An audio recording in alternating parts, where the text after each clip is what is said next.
My name is Stephen Sindoni, and thank you for tuning into the broadcast of Do the Dead Return? In today's program, we will focus on the topic of reincarnation. Our story today is about the life of a man by the name of Edwin J. Dingle. In today's program, we will discover why the Tibetan Llamas took such an unusual interest in Mr. Edwin J. Dingle and gave him such extraordinary opportunity to learn their methods. On April 6, 1881, in England, a boy was born. He came and his mother went. There was no rejoicing.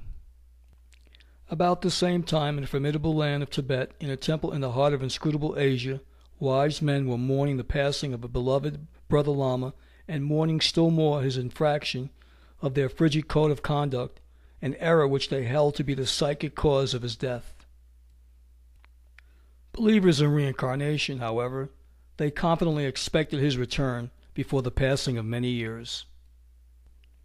Though the two events took place on opposite sides of the world, though none imagined their connection at the time, though the one group spoke English and the other an ancient Asiatic tongue, though the one was west and the other east, there was a link. It was ordained that in the boy just born the twain should at last meet. The boy's name was Edwin John Dingle. At that time, the land of Tibet was practically a complete mystery to white men. Sheltered behind the highest mountains in the world, reached only by long, hazardous journeys through the most difficult terrains known, where fierce blizzards above timberline and intermingling awesome precipices met the daring adventurer, the country presented a forbidding problem to the would-be explorer. Still more forbidding was the attitude of its rulers, who invariably turned back at its doors the few intrepid Occidentals who braved the obstacles with which nature guarded the strange land. Marco Polo, in the days of Kublai Khan, some 800 years ago, thrilled the Western world with a spectacular story of his adventures in Tibet, being probably the first European ever to penetrate into this country, and he was followed by very, very few other Europeans up to the birth of the boy in England. In other respects, also, this forbidden land was unique.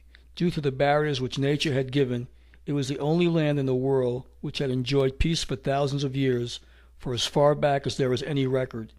It was the only country where the people and institutions could develop simply and naturally, could pursue the better things of life and probe the riddles of the ages without intervention by way of war or conquest, without the gains of one generation being destroyed in the next.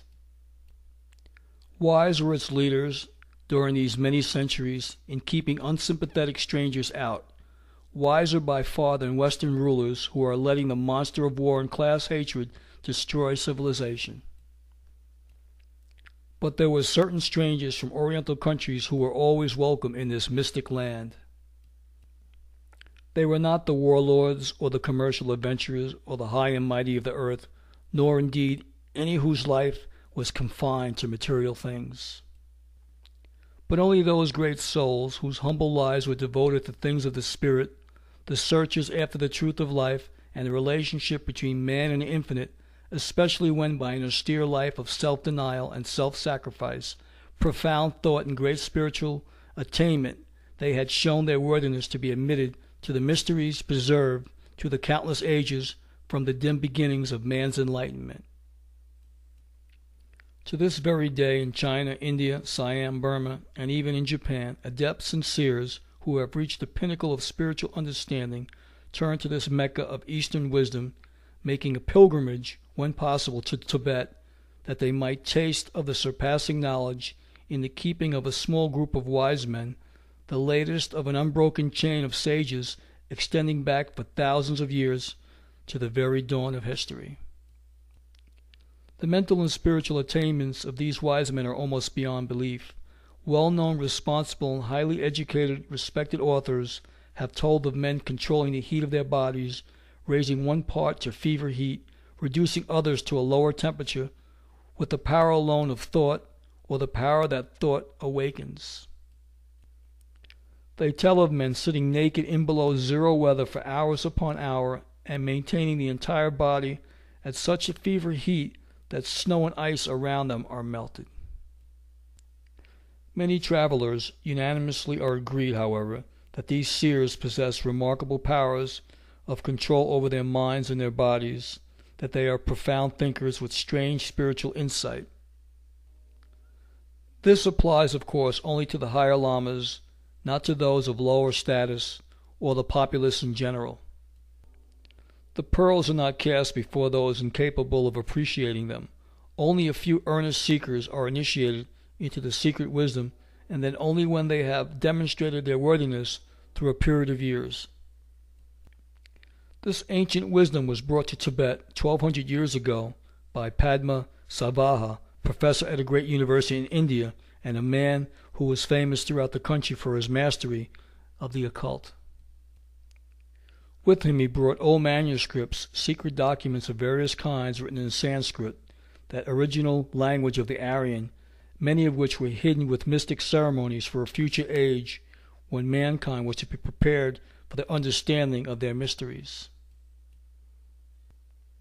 For 1200 years, one group succeeded another in the land of Tibet, each passing along to the next a potent wisdom, until in time, a few score years ago, when the boy was born in England, and the latest group of those wise men were looking forward to the return of the brother Lama who had just passed away.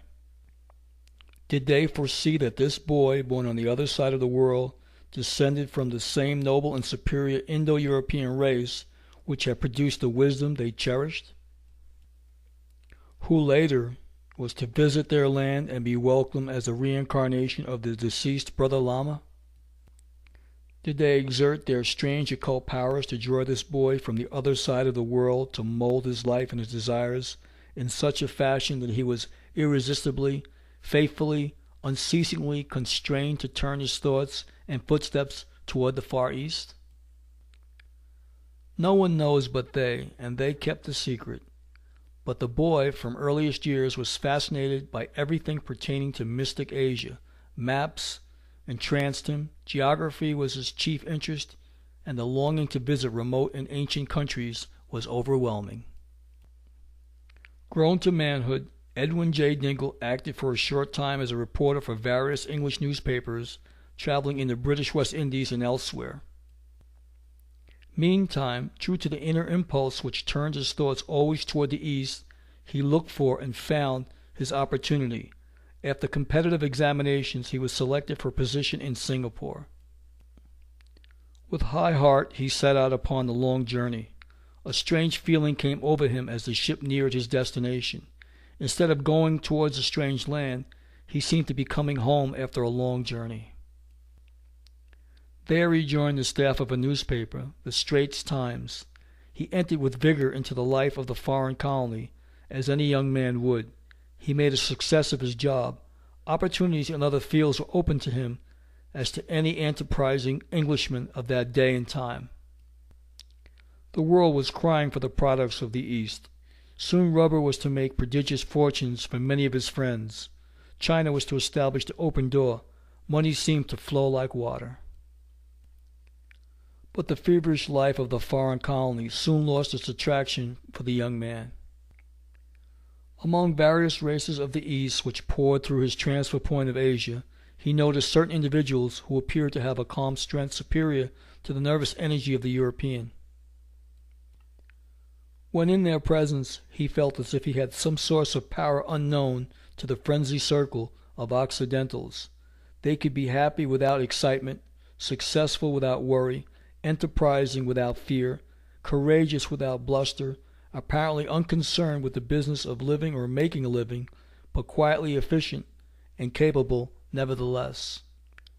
One of these thought-provoking individuals worked in the printing plant.